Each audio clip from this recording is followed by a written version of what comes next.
or the Yeah, software models? What are the what are the models included in our syllabus? The waterfall, iterative, and is it everything, or see, which are every the process model is, see, there are only three process models. All the three process models are included. In module 1, whatever the three process models we studied, those three process models are included. That's it. okay, sir. We have not studied anything out of syllabus. Okay, students, now whatever we have studied so far, everything was there within the syllabus.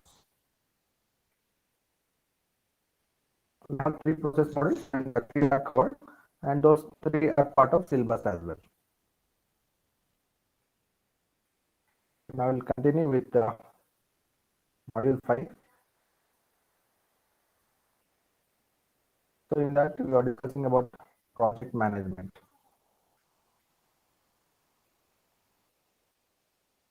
So in the previous class we discussed about what is project management process and what is project planning, and also what is the basic objective of project planning. The basic objective of project planning is to meet the commitments of the project. So the meaning of the commitments means, so that to see, commitments means there are two types. One is to finish off the budget within the to finish off the project within the budget. That is one thing, and to meet all the customer requirements. So these are the commitments. The two main commitments for any project. For that, you need to create a path that, if followed, will lead to a successful project. When you say a successful project, two things are achieved. One is to develop the software within the stipulated time, which is a quality software. Another one is to finish up the project within the stipulated budget, so that the company will get very good profit margin. That is very important. And the planning also involves defining the life cycle process. Here, LC process means life cycle. So better I will type it so that you don't get any confusion.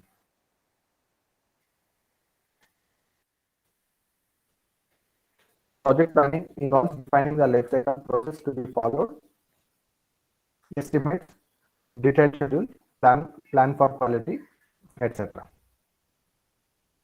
Planning involves life cycle process. That means what is the process model that you are going to select. That is called as a life cycle process to be followed.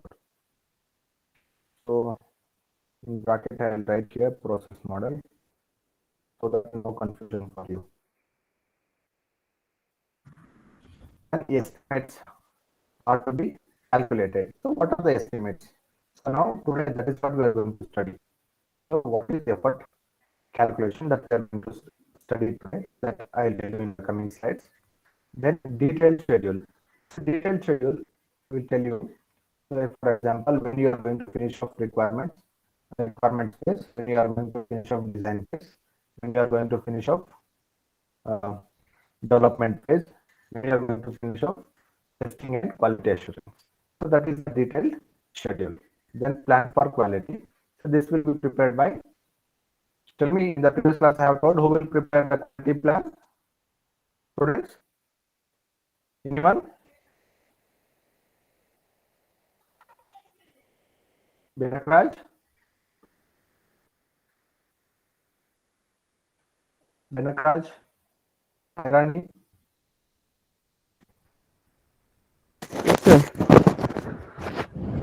Rupak will prepare the quality plan. Hello. Quality assurance team is supposed to prepare the quality plan. Keep in your mind. That is a specialized team called as QA team. That is quality assurance team. They are responsible for preparing the quality team. Then as part of that, they will be preparing metrics. We call them as quality metrics. Using that metrics, they will assess the software. See, I'll give an example for one metric. Say, for example, one of the metrics says that all the conditional statements are to be checked for both the true and false possibilities. That means wherever there are conditional statements, say the condition can be true or condition can be false, isn't it? For both of possibilities. You have to test the application. That is one metric. Another one metric, say for example, all the decision statements are to be checked, or all the individual each statement within the program are to be executed at least once. So students, look at here. See, when you write any program, say for example, it contains some 150 lines of source code, and it may contain if condition, and it may contain while loop, and it may contain some other statements, isn't it? So once you pass the input to the program, all the 150 lines are not executed. Am I right? Why? Because see, when you pass input, it will go through certain conditions and evaluations. So only relevant statements will be executed. So, but as a test engineer or a quality assurance engineer, when you test the application, you make sure that all the source code, all the lines within the source code are executed at least once. Then only your testing becomes complete. So, like that, you have to pass the input. So, you will be having various sets of input. So, you have to assess if I pass this input, only these lines are executed. So, how to cover the remaining lines? So, based upon that, you have to pass suitable input so that all the statements within the program are executed. Okay, so even during unit testing, the developer has to do that one, and that will be cross verified during quality assurance.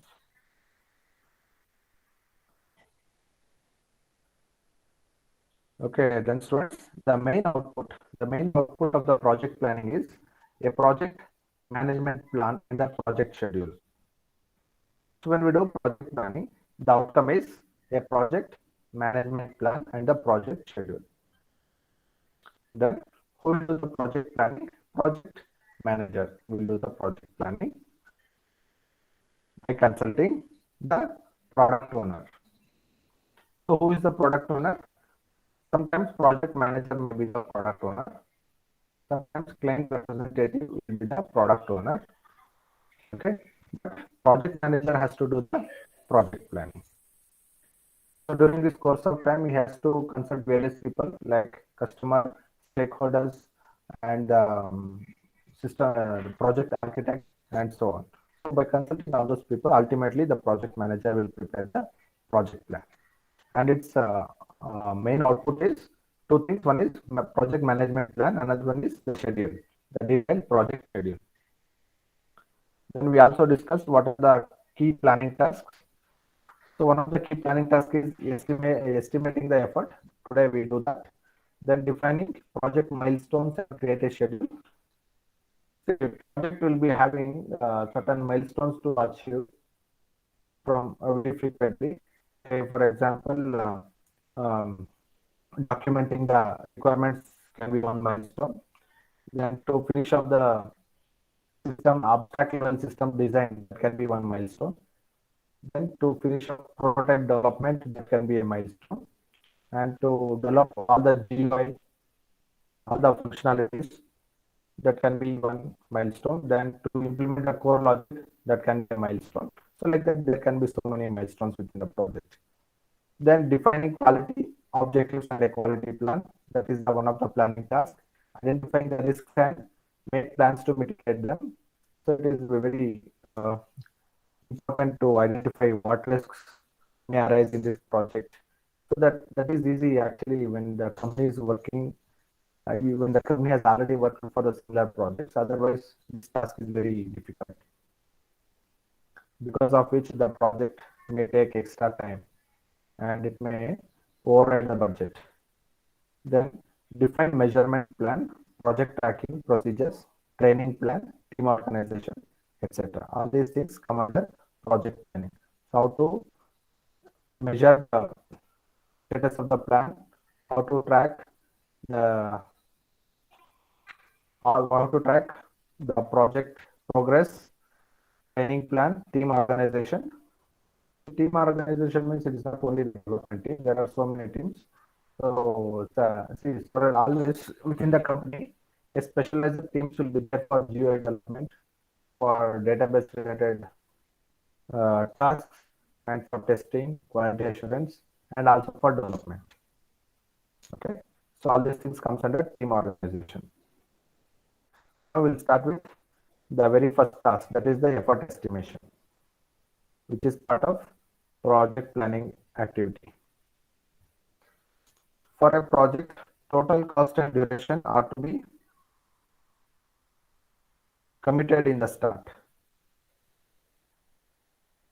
For any project, it is very important to calculate how much duration is necessary, and that is dependent upon how many resources you have. That means how many human resources you have. Depending upon that, you can decide the project duration. Say, for example, you say for any given project, say for example, if you have 20 people, say for example, you can finish it within 1 year. If you have only 10 dedicated users, or sorry, 10 human resources, then obviously it need 2 years, like that. Then the project total cost and duration are to be computed in the start. So what are the factors that affect the cost calculation? So for example, in case of proprietary software, if you are using all the licenses and proprietary software, so that cost also to be calculated as part of the project cost. That is one thing. Yeah, as a contrary, if you are using all the open source softwares, so then you can reduce the cost there because you need not buy the licenses and so on. For example, if you are using Linux and Java based technologies, so everything is open source. As a contrary to that, in case if you are using .NET based technologies, obviously you have to pay for everything. Similarly, the database, there are open source databases and there are paid databases. Okay, so those are some of the things which will decide the cost factor. Then office expenditure, say the electricity and when you say office, most of the offices are taken for rent or for lease. They have to pay for that.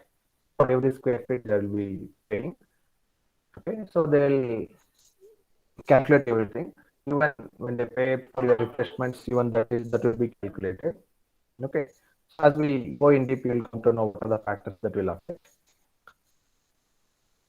So project total cost and duration has to be committed in the start.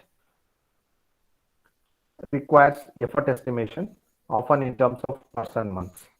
See, what is the meaning of person months? Say, for example, one person can work for 8 hours.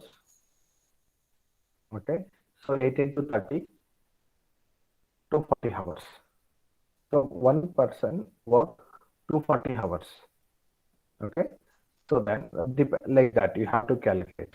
So how many person months are required? Then effort estimate is the key to planning. Schedule, cost, resources depend on it.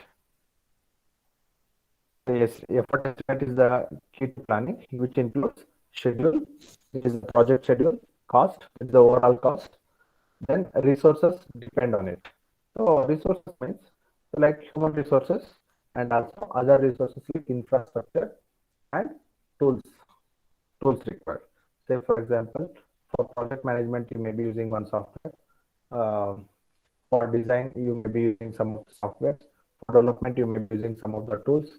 And for automation, you will be using some other tools. All those things come under resources only. Many problems in project execution stem from improper estimation. When you do improper estimation, obviously, see the cost will vary. That should not happen. So the company has to do a lot of survey in case if they are doing that project for the first time. In case if they have already done such similar projects, then it becomes easy for them. Otherwise, they have to do a lot of survey before fixing the cost estimation and the duration.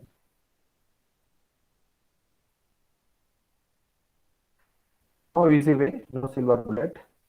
So that means it is not an easy task. Okay, so proper calculation has to be done. There is no escape from that. So if the company searches for shortcuts in doing such things, obviously it will suffer. Maybe it may suffer financially or it may suffer like by facing shortage of resources. Estimation accuracy can improve with more information about the project. Estimation accuracy can improve with more information about the project. See, when you have accurate estimations, there will be more clarity. See, then accurate estimations are only possible when you look at how previous projects are developed, what kind of requirements were implemented, so what kind of resources were used. So depending upon that, if you refer such things, and is effort calculation becomes easy, and that will help you to achieve more accuracy in terms of effort calculation. Early estimates are more likely to be inaccurate than later. More uncertainties in the start. With more information, estimates becomes easier. That means if you gather more and more information, the estimation becomes easier. So in the beginning stage, you will be having some estimate. So okay, you cannot say that that will be the final estimate. As you get more and more information from the client, obviously the estimation also varies, isn't it? If it is a waterfall model, you can do early estimation. If it is iterative development, obviously you'll be having some estimate in the beginning, but definitely that is going to change. Because over a period of time, the client's business will get evolved. As the business get evolved, so obviously they'll come up with varied set of requirements. When they come up with requirements, at that time you are going to calculate the effort and the cost for that iteration. Say for example, you are going to develop one project in terms of 5 iterations. So in the beginning itself, you cannot freeze. So this is going to be the total cost of this project, isn't it? Because in the beginning you will be knowing certain set of requirements, but you cannot predict what kind of requirements may come and how much it is going to cost to implement. So that is very difficult. So initially you will be having some estimate. With that you go with iteration 1 and 2. So obviously by the time when you finish iteration 1 and 2, they'll come up with few more requirements. So at that time once again you can re-estimate the cost. Cost estimation in waterfall model is totally different from cost estimation in iterative development.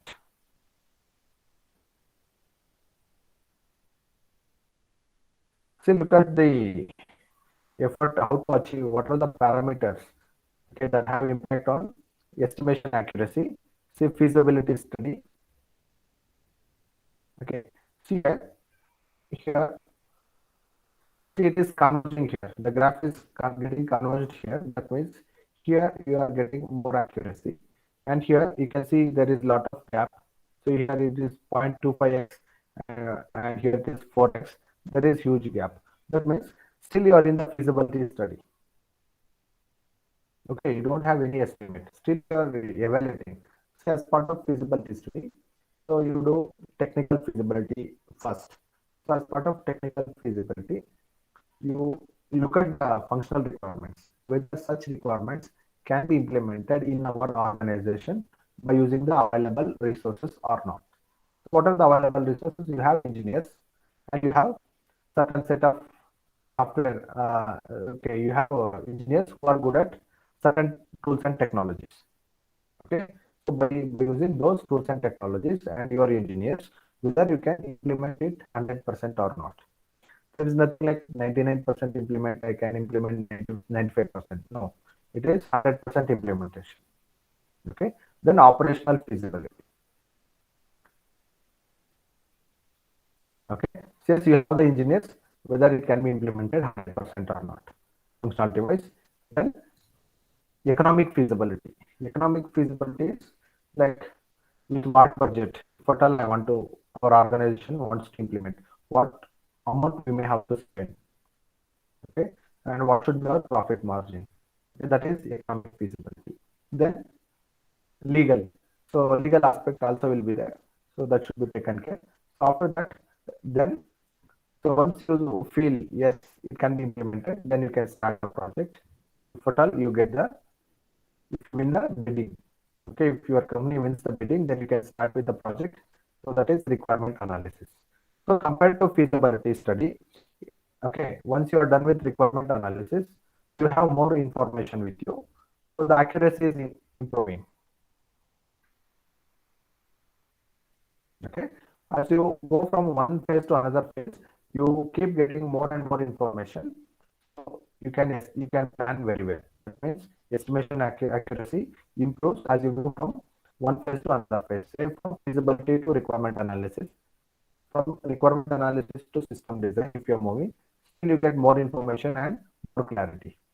So once you have detailed design, so you get, okay, you will come to know, so what are the modules, what are the submodules, how the data will flow within the project and between the modules, and how the modules are dependent. All those things will come to know once you're done with detailed design. So that gives in detail information about the project to the developers, so they can easily do the coding and testing. Okay, finally you can develop the software, very good quality software which will be accepted. Okay, that is the estimation accuracy. Then let us see what are the models available for effort estimation. Okay, there are two types of models, top-down and bottom-up models.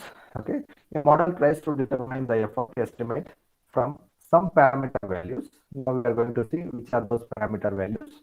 A model also requires input about the project and cannot work in vacuum. Any model requires information about the project. So without that information about the project, you cannot decide whether you have to select top-down model or bottom-up model for Excuse me, effort sir. estimation. Sir, the Hello? slides are not changing. Hello? Hello, yes? Sir, the slides are not changing. The slide is in project planning. Here the slides are changing. Is it changing? No, sir. It's changing here. But you can see some slide, right? Which slide you are in? Project The planning. estimation currency. Estimation currency. Estimate. You can see? Estimation accuracy. Hello? Sir, estimation accuracy लिखिए. Hello, I can't hear. Please. Sir, estimation accuracy लिखिए. I can't hear. Hello.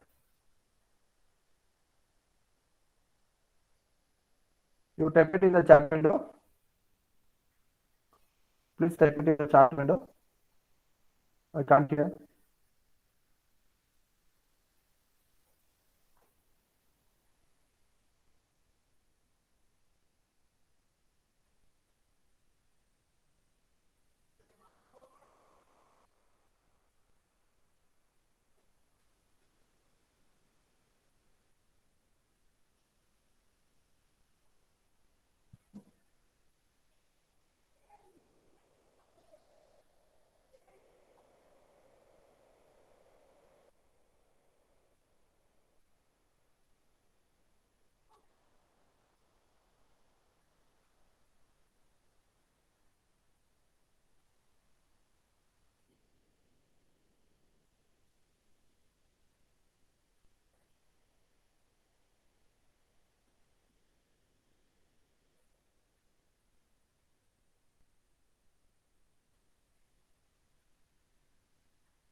So maybe that may be lagging.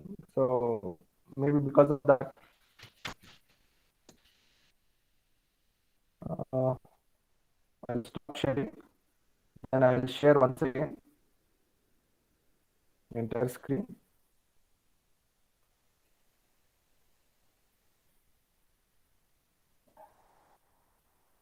Can you see the slides now? Getting effort estimation models. No, sir. Hello, is it fine? Yes. Effort estimation models. Yes. Can I get some reply? Effort, we are in effort estimation models. Can you see the slide? Hello? Yes. No, sir. Shade, sir. Yes. See, a model requires input about the project and cannot work in vacuum. The meaning is that without knowing what is the project, what are the requirements, what is the nature of project that you are developing. So we cannot decide whether we have to select top-down approach or bottom-up approach in designing the estimation model. So we have to have complete information about the project before selecting the effort estimation model. So to apply a model, we should be able to extract properties about the system. What are the properties about the system that we need to know? Say for example, so whether it's a standalone application, whether it's a web application, then what kind of users are going to use? So those and what are its non-functional requirements? If we know, then we can decide the type of model. There are two types of models, top down and bottom.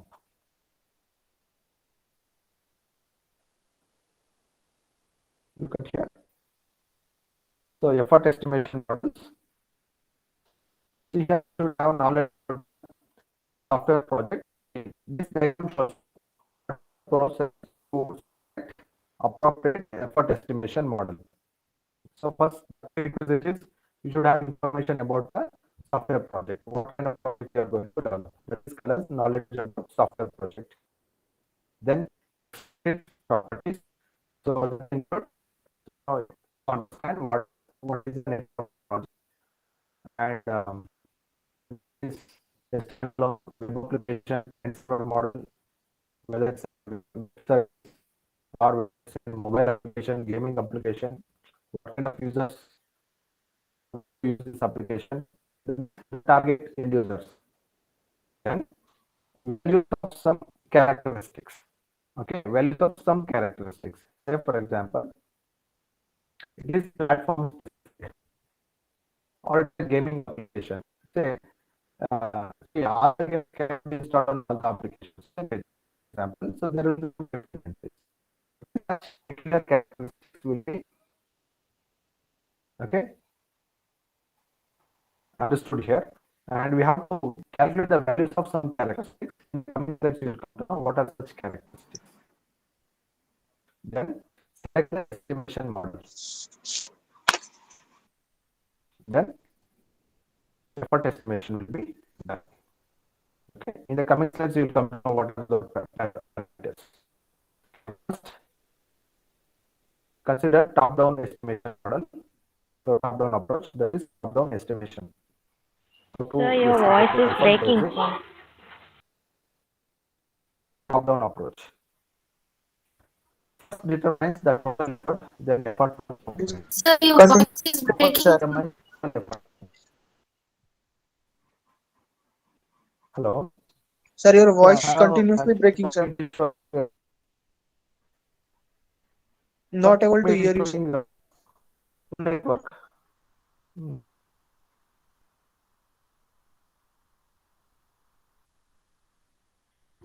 Okay, fine. Is it fine? I have reset my internet connection. Hello. Now is it fine?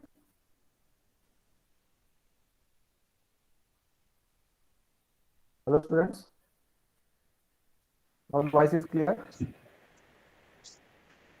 Yes, sir. Now it is clear. Let us see. See here for me it is clear. Hopefully the video will be proper. Now you can listen to the video later then. I like know your voice is little there is audio. We first determine the total effort and then effort for components.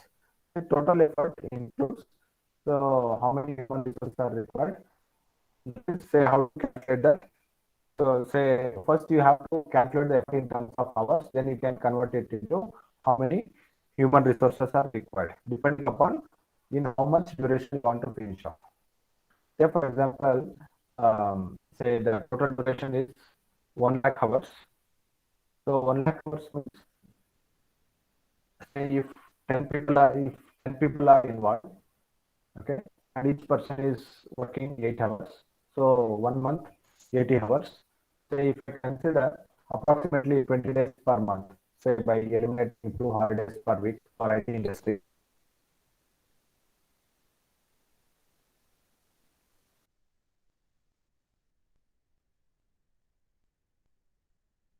Okay,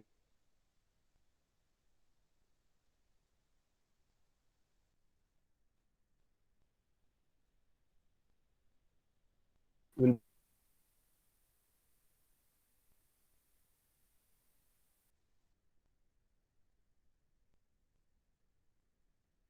implement. Okay, how many functional requirements you are supposed to implement, and what is the difficulty in implementing the functionality, that will decide actually the effort required. Say while explaining XP programming, I told, so you will be having user stories. Based upon the user stories, you are going to get task cards, and that task cards will decide the budget and effort required. So that means, say the task card contains the functionality to be implemented. So some functionalities may be very easy to implement, and some are very difficult to implement. So now the technical lead and the project manager are supposed to take a call. So which are easy, which are moderate, which are difficult to implement. So they will categorize the requirements based upon the severity of implementation. Then they will do the effort estimation. Okay, simply they cannot say for one requirement. So this is the effort required. Not like that. Depending upon the severity of implementation, okay, effort calculation has to be done. Then calculate the effort for components. That means for one module, say for example, there are say within the given project, there are 3 subsystems. So what is the effort required to accomplish one subsystem? Okay, similarly, you calculate for all the 3 subsystems. That is called effort for components, calculating effort for components. So one simple approach is estimate effort from size and productivity. Okay, there is a formula for that. Okay, let us see what is that approach. Get the estimate of the total size of the software.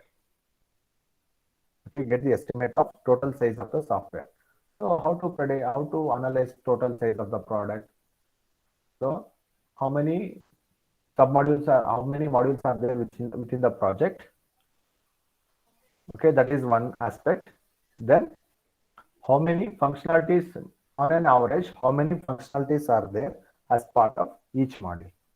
So that will give you an idea about the estimate of total size of the software. Estimate project productivity using past data and project characteristics. The past data means, in case if your company has worked on similar projects in the past, okay, you can take the previous data and project characteristics. So project characteristics, what are project characteristics?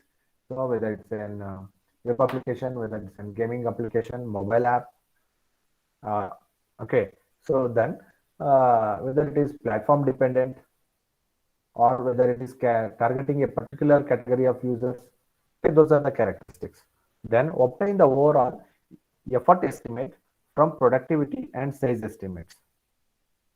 Okay, obtain the overall effort estimate from productivity and size estimates. So that means,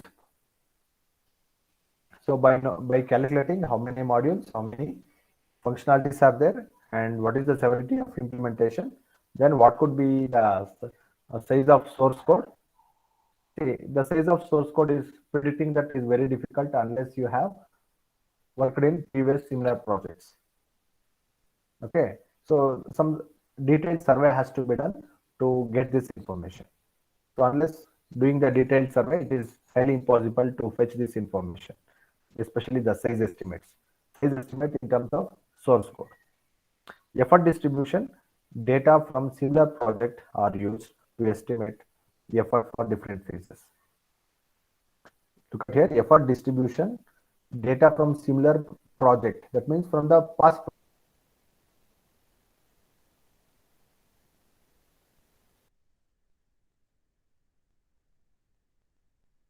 is a better method is to have effort estimate as a function of size using effort is equal to A into size to the power of B. Okay, so effort is equal to A into size to the power of B, where A and B are variable parameters. Okay, those are project related variable parameters. E is in person months. Effort E. See here, effort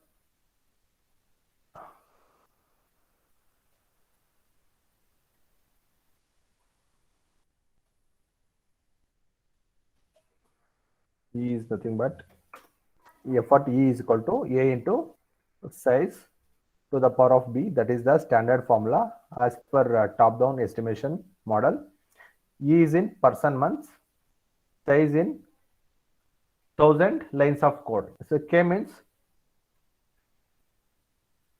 see, effort calculation is in person months. That means how many people are required and how many months are required. So that is how you need to calculate the effort. Then size in KLOC. K means thousands. LOC means lines of code. How many thousand? How many?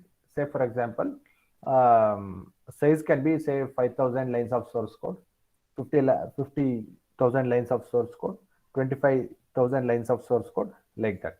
So that is size is calculated in terms of KLOC. That is thousands of lines of code. Then incorporates the observation that productivity can dip with increased size. That means, see, the productivity means, say for example, see, there will be various teams, especially in agile methodology. There will be testing teams, there will be development team, design team. Every team will be working in parallel. Okay, when the project complexity increases, the productivity decreases. See, why the productivity decreases means, see, there will be dependency. Okay, so when the project is medium-sized project or a small project, so obviously everyone will be having very high clarity about, so how many features are there, how many functionalities are there, modules, everything.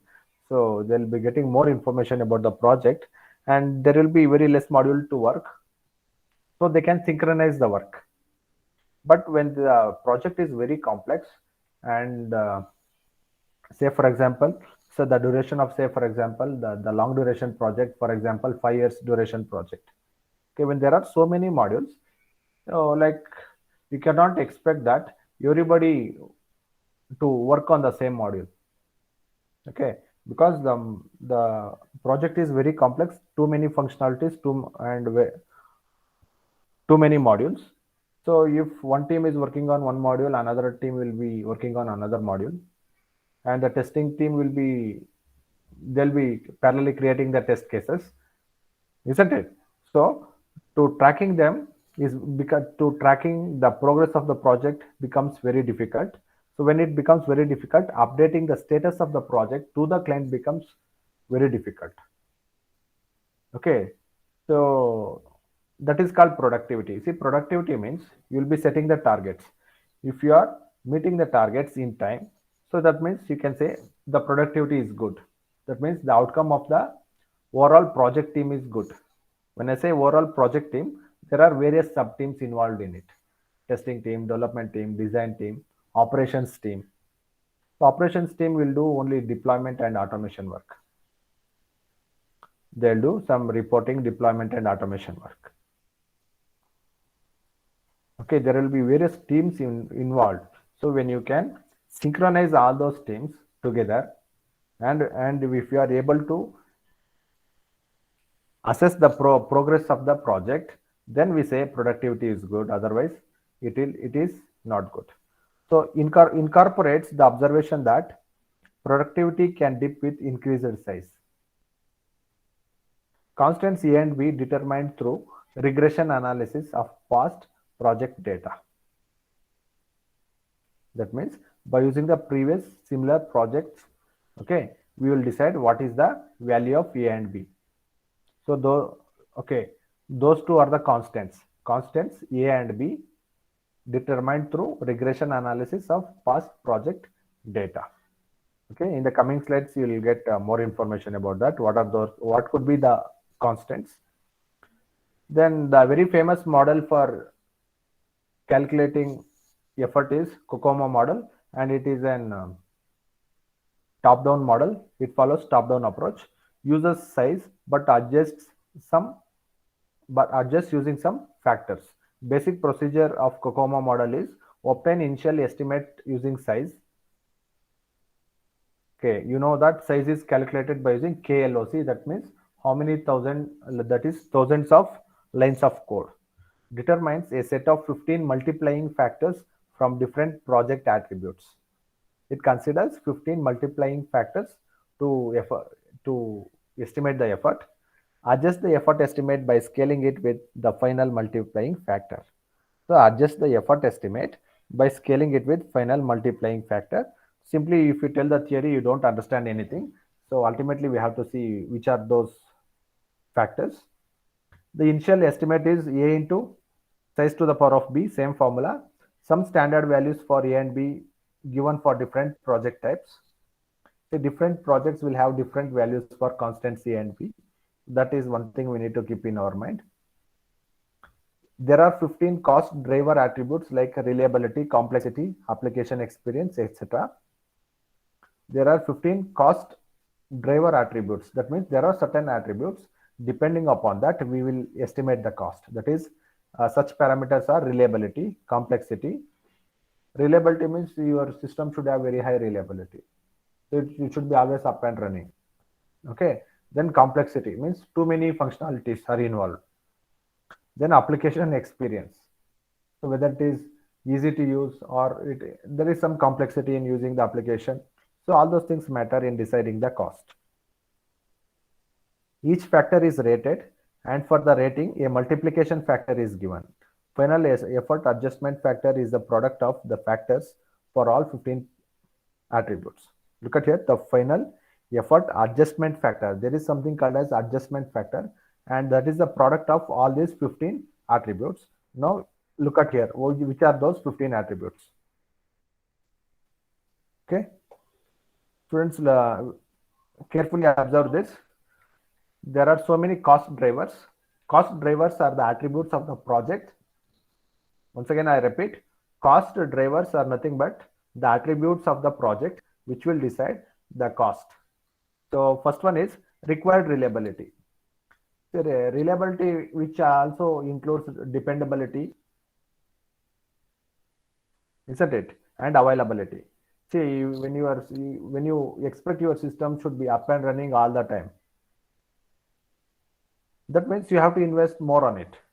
See, if you expect very low, okay, then see, to every cost driver we give certain value.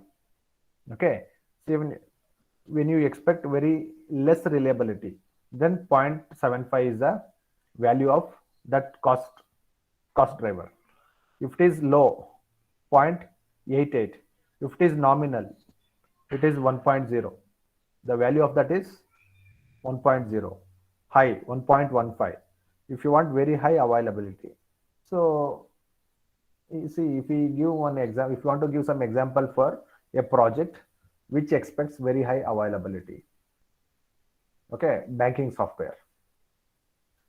See, for banking softwares, we expect very high availability.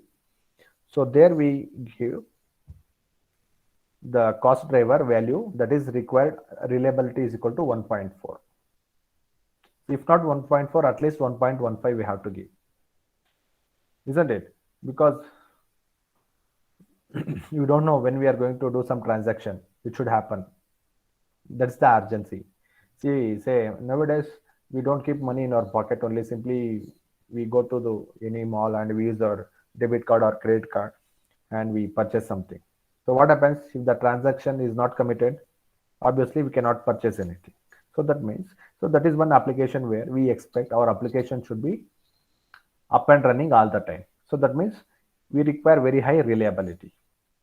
Then database size of the database. If the size of the database is low, so then the value of that parameter is 0.94. If it is nominal, 1.0. See, size of the database depends upon two parameters: number of tables that you have created, that means number of entities that you have created, then number of registered users, okay, number of records it holds. So those are the two things decides size of the database. Sometimes the number of tables will be less in number, but the users will be too many, so then also it is bigger, the size is bigger. Okay, sometimes what happens, the tables are too many tables, but the number of registered users are less in number. Okay, that means the data generated is less, so the size of the database is less, like that. Then product complexity increases when the number of modules becomes more. When there are more number of modules within the project, the complexity increases. And what is the another scenario is, so when the number of modules are less in number, the number of interactions between the modules within the system increases, then the complexity also increases. See, in two ways the complexity increases. One way is, the first of all, the number of modules are more in number. That is one scenario. Second scenario, the number of modules may be optimum or less, but the number of interactions between the modules within the system is very high. Then also complexity increases. So when there is very less complexity, the value is 0.1. When the complexity is nominal, that is in case of medium sized projects, the complexity is nominal. Say for example, normal websites. Okay, normal websites, the complexity is nominal, that is 1.0 is the value. If it is very high, 1.3, that is the upper limit. So lower limit is 0.7, upper limit is 1.3. Then execution time constraint.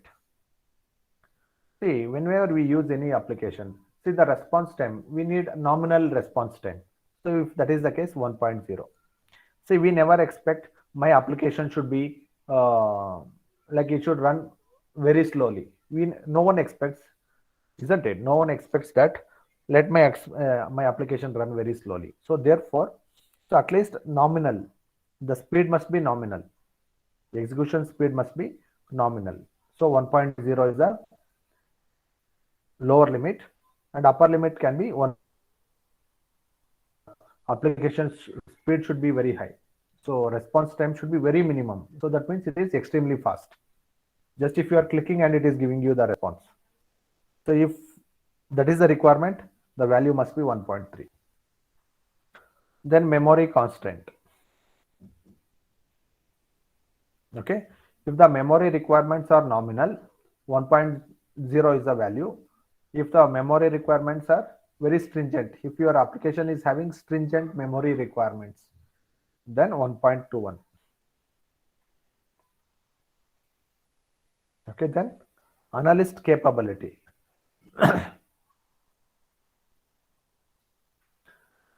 Okay, see if an analyst,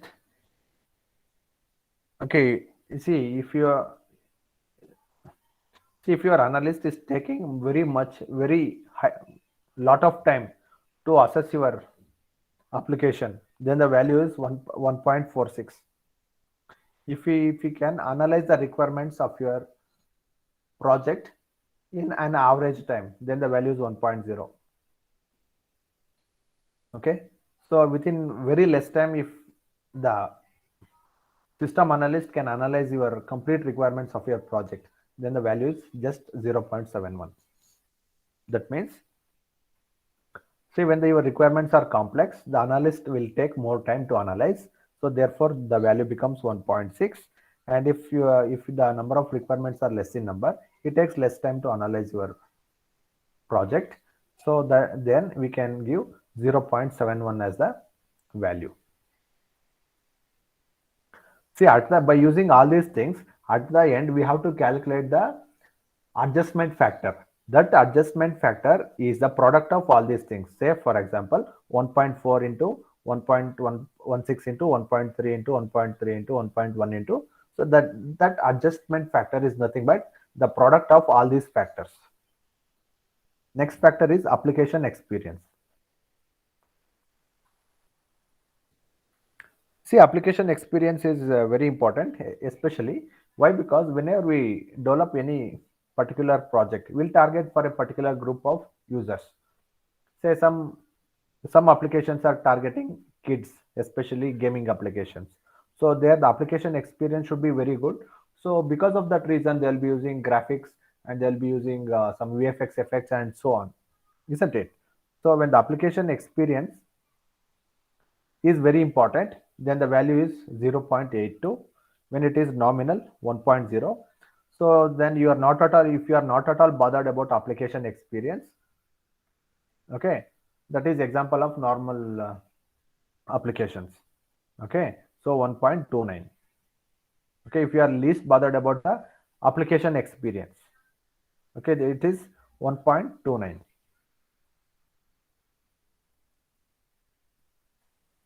Then programmer capability. Okay, if you have a very good programmer, okay, who is having very high potential to implement any given requirements, then the value is 0.70. So then can you see the cursor? Yes, yeah, here it is. Okay, so when you have a capable developer, very high capable developer with very high capability, the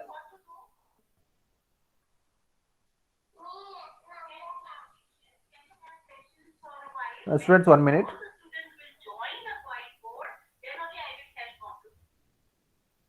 Students, 1 minute.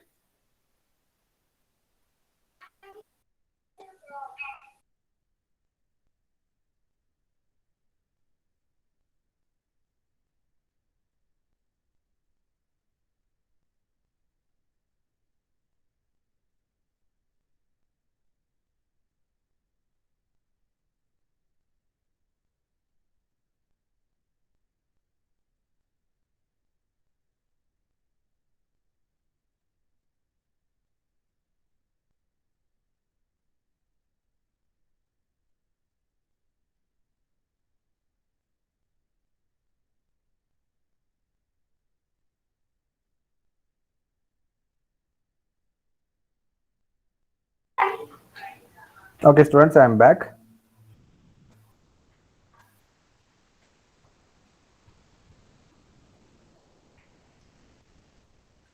Next parameter is, see, programmer capability.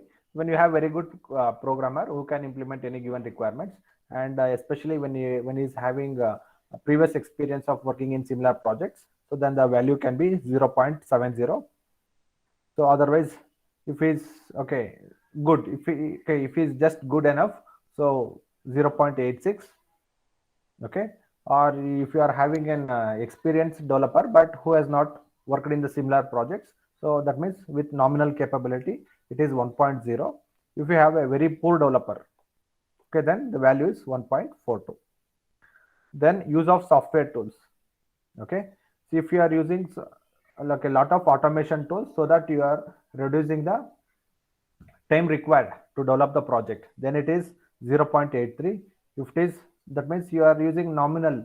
Okay, so say for example, for testing you are using automation tools. For project management you are not using any dedicated software, just you are using some Microsoft Excel, okay, something like that, then the value is nominal, that is 1.0.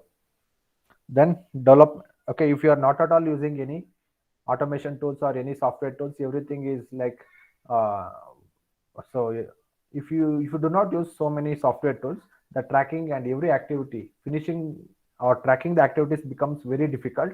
So if that is the case, it is 1.24. Use of software tools is 1.24. So that happens especially with the smaller organizations and the startups. Then development schedule. So when you have very high clarity about the development schedule, the value is 1.1.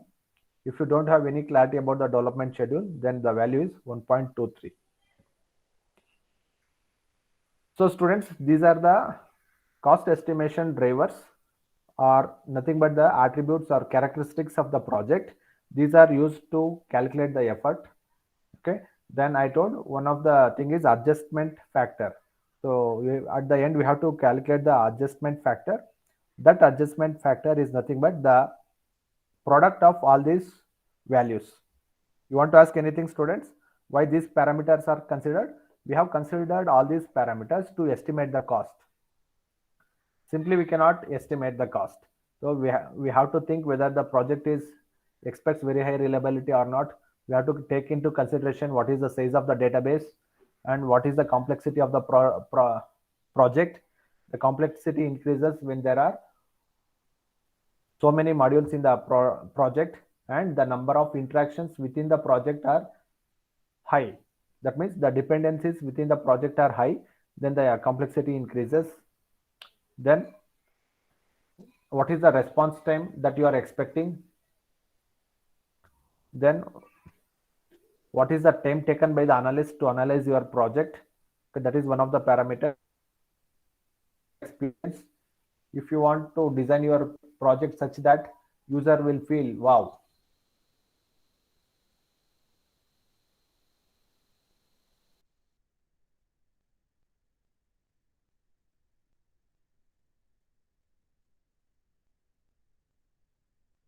okay, so this will give you this is just like a chart.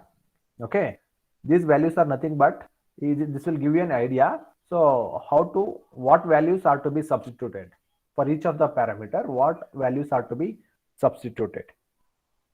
Say for example, so you want very high reliability, okay, but the database size is less. If that is the thing, for reliability you can take 1.4, and for database size you can take 0.94, and the product complexity is, say for example, nominal, then you can take 1.0, like that. Okay, students, we'll stop it here. Tomorrow I'll continue. Answer for the attendance. USN 1. Yes, sir. 2. Yes, sir. 3. Yes, sir.